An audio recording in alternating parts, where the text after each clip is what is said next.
Hi, welcome to this series of presentations by Medical Resources.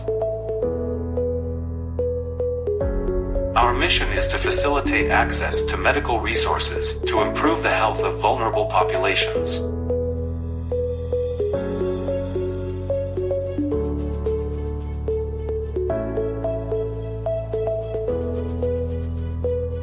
Today we are going to talk about malaria.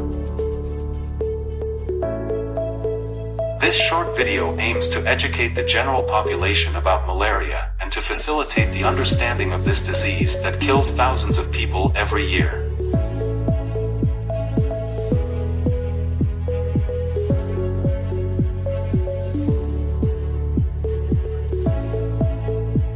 A periodic fever that could lead to death and was linked to swamps and biting insects has been recognized for nearly 3,000 years. But it was not until 1880 that a French military doctor named Laveran identified the causative organism, Plasmodium.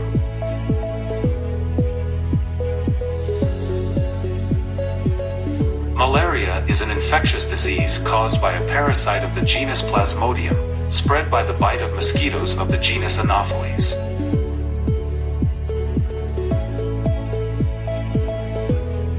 In the past, malaria was present almost everywhere in the world. Today, it is mainly present in the hot regions of the world, such as Africa, India and other parts of South Asia, South America, Central America, and the Caribbean islands.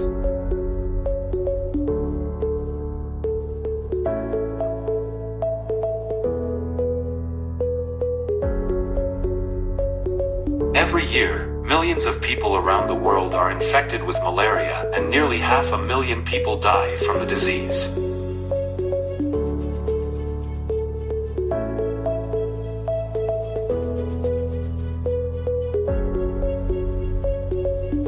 The majority of deaths occur in children, primarily children under 5 years of age.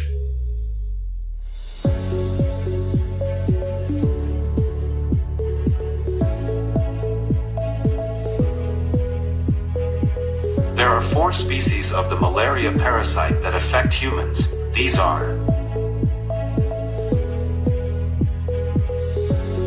Plasmodium falciparum, Plasmodium vivax, Plasmodium ovale, and Plasmodium malaria.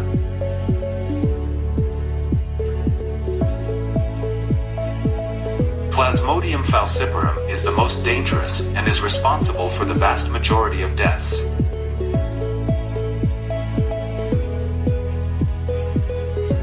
The other species cause mild forms of malaria that are usually not fatal.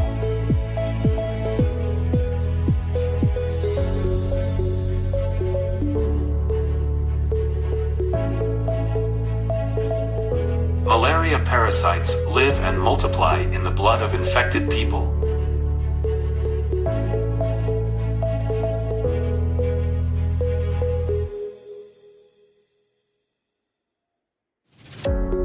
When a mosquito infected with malaria bites a healthy person for its blood meal, it injects malaria parasites.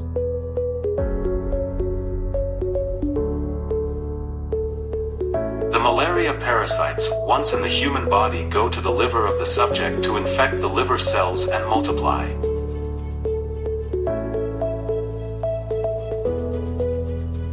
After a time of multiplication in the liver, the parasites go to the blood to infect the red blood cells.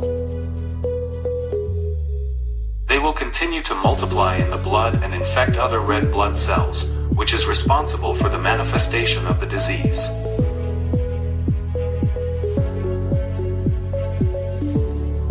When an uninfected mosquito comes to take its blood meal from an infected person, the mosquito takes the malaria parasites and it will in turn infect another healthy subject.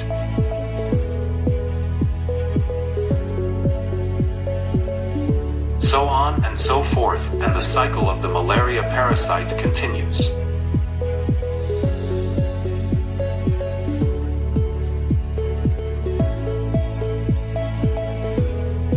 Let's summarize this in 3 steps.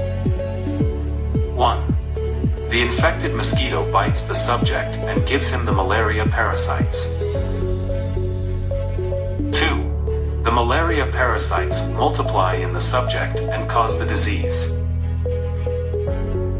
3. The uninfected mosquito bites the sick subject, picks up the parasites, and passes them to another person.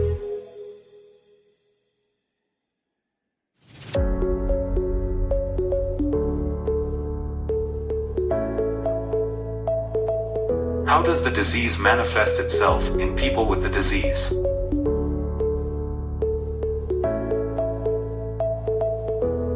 The incubation period is the number of hours, days, weeks, months, or even years between the infection of a person and the onset of the disease in that person.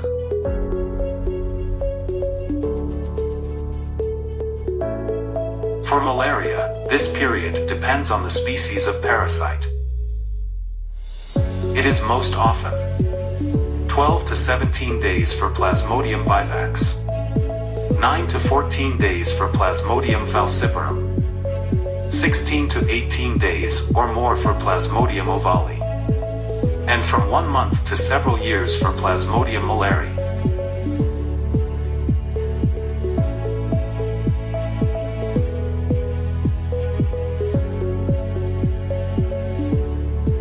The signs of malaria in sick people are high fever, chills, headache, and body aches. Fever and chills appear and disappear every 2 or 3 days.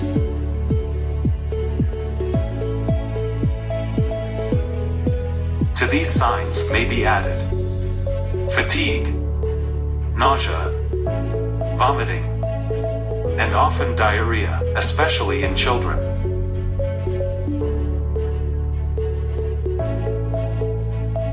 Without treatment, the person can get severe malaria, which is accompanied by many complications. Signs of severity are anemia, also called lack of blood, jaundice, called jaundice, mental confusion, coma, decreased kidney function, decreased blood sugar, and often death.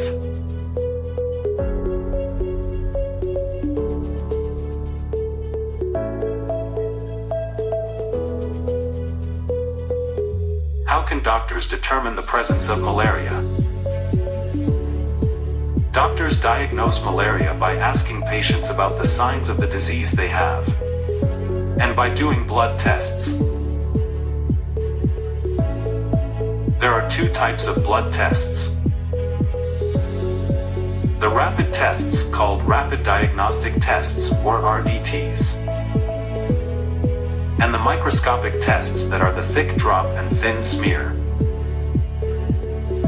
Doctors often perform both types to detect the disease.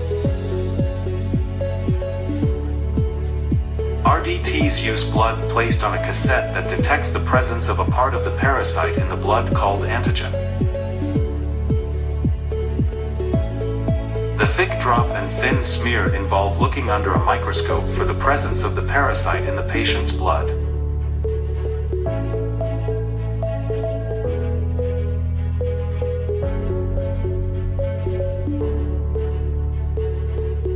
How do doctors treat malaria?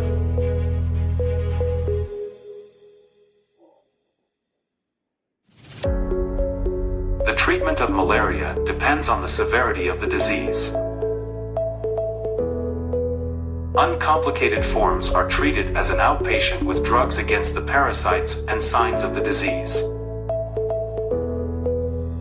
Severe forms are hospitalized and often require several days of treatment during which the patient must fight to survive.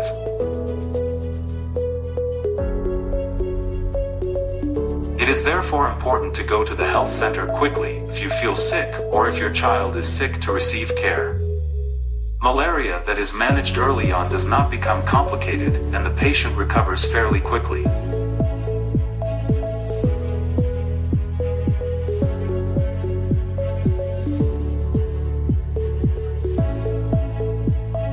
How to protect yourself from malaria.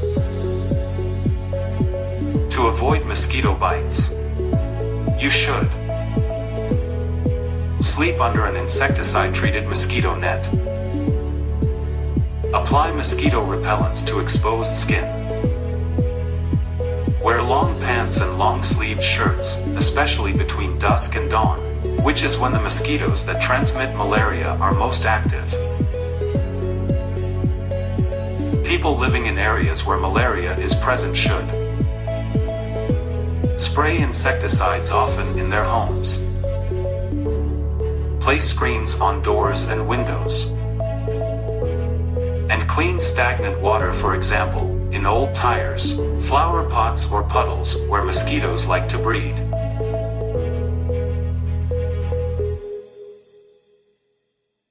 Preventive chemotherapy is the use of drugs or drug combinations to prevent malaria infection and its consequences.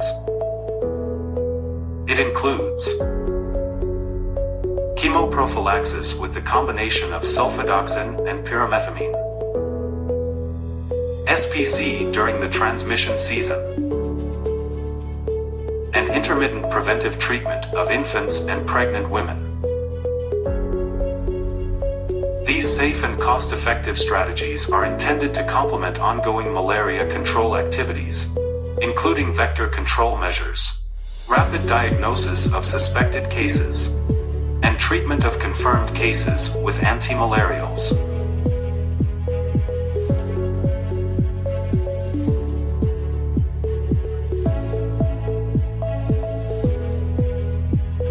In addition, malaria vaccination is used to reduce the burden of disease among children living in endemic areas.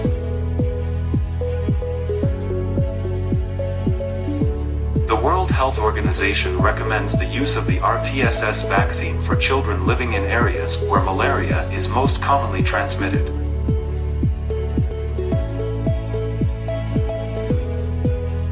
We hope you find this information useful, and thank you for your attention.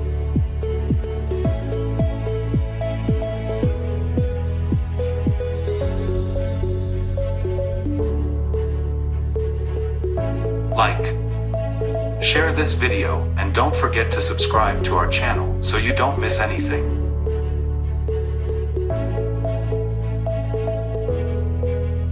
Leave your questions in the comments and tell us what disease you would like us to make easier for you.